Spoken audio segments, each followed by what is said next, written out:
వెర్టోటెక్ aerospace అన్నటువంటి ఒక company వి రుద్ర అని ఒక సర్ఫేస్ టు ఎయిర్ మిజైల్ వాళ్ళు లాంచ్ చేశారు.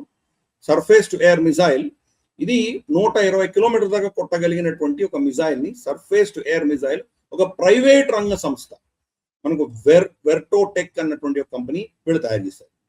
సో మనకు ప్రభుత్వ రంగ సంస్థలు, డిఆర్డిఓ వీళ్ళే చేయాలని లేకుండా ఎకో సిస్టమ్ మన దేశంలో తయారవుతుంది.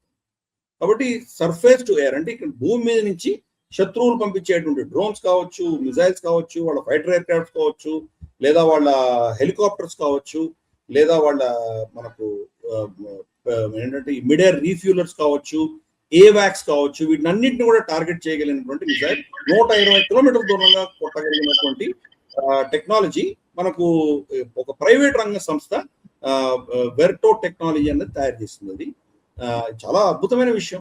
ఎందుకంటే భారత ప్రభుత్వం మీద చాలా బర్డన్ ఉంటుంది, చాలా వాళ్ళ మీద చాలా ప్రెషర్ ఉంది. ఎన్ని అస్త్రాలను తయారు చేసుకుంటూ పెడతారు వాళ్ళు.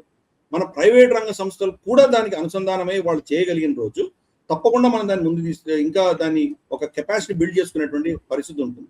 ఈరోజు యుద్ధాలు చూస్తున్నాం. ప్రతి యుద్ధం కూడా మన ఆ దేశంలో ఉన్నటువంటి ఇండస్ట్రియల్ కెపాసిటీ ఆధారంగా గెలుపో ఓటమని నిర్ణయం అవుతుంది.